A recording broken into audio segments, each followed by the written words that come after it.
There is one strange detail in Revelation 14 that most people read past much too quickly. The 144,000 are described as pure, set apart, following the Lamb wherever he goes. First fruits to God. And then John adds something unusual. He says, they have not defiled themselves. Now, this is not generic morality language. This is about consecration. It sounds like priesthood, but it also sounds like something older, something from the Torah, something that's voluntary, something radical, something called the Nazarite vow. And once you see this pattern that I'm about to show you, you won't be able to unsee it. So what is a Nazarite vow? The Nazarite vow is actually described in scriptures in Numbers 6, 1-6. It says, when either a man or a woman makes a special vow, the vow of a Nazarite, to separate himself to the Lord, he shall separate himself from wine and strong drink. He shall drink no vinegar made from wine or strong drink, and shall not drink any juice of grapes or eat grapes, fresh or dried, all the days of his separation. He shall eat nothing that is produced by the grapevine, not even the seeds or the skins. All the days of his vow of separation, no razor shall touch his head, until the time is completed for which he separates himself to the Lord.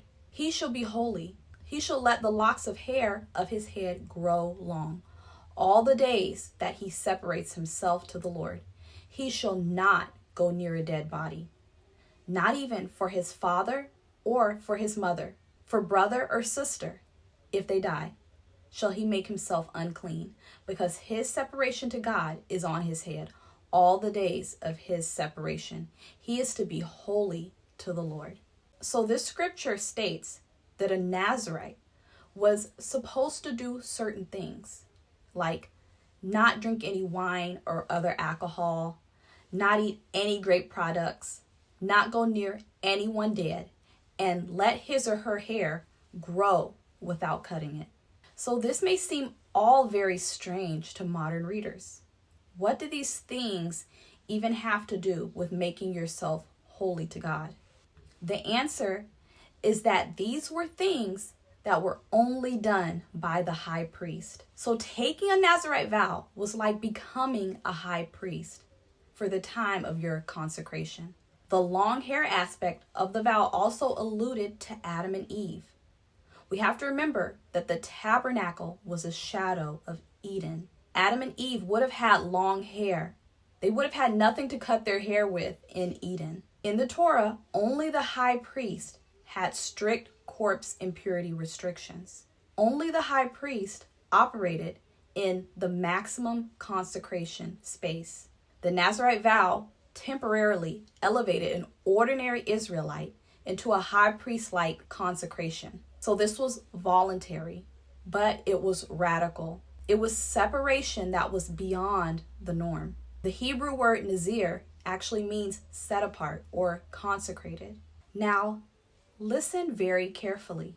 Revelation does not call the 144,000 Nazarites by name or priests by genealogy. What it calls them is sealed, consecrated, and set apart. So the Nazarite vow was not hereditary. It was a chosen separation. That sounds very similar to the remnant in Revelation. The tabernacle actually mirrors Eden, and the high priest mirrors Adam. Adam was placed in sacred space to work it and to guard it.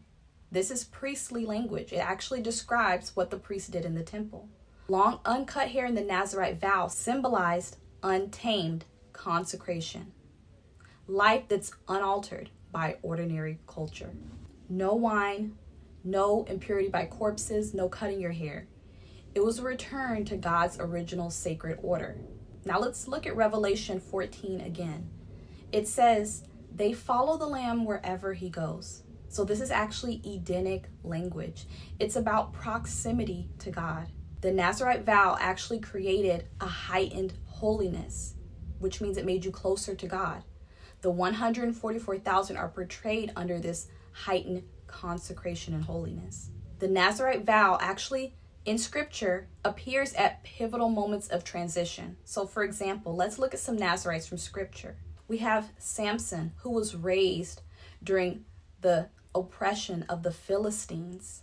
Then we have another Nazarite, Samuel, who was born during the chaos of the book of Judges. Then we have John the Baptist, who appeared before Jesus came. Paul also took a Nazarite vow when he was expanding his missionary activity. And some scholars even believe that James the Just, who was known for his radical devotion, was also a Nazarite. And that even Elijah, with his association with prophetic confrontation and judgment, may have been a Nazarite as well. So notice the pattern. God usually raises Nazarites during moments of crisis. As a matter of fact, Amos 2:11-12 says, "And I raised up some of your sons for prophets, and some of your young men for Nazarites." God raises Nazarites during times of judgment.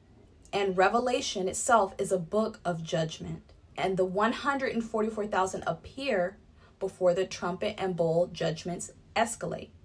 This is not a coincidence.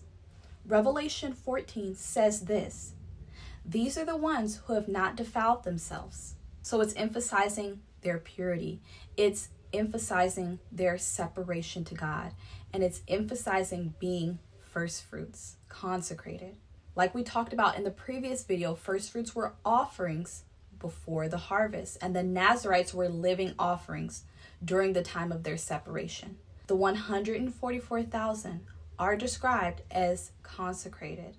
And the Nazarite vow was not about ritual performance, it was about embodied separation.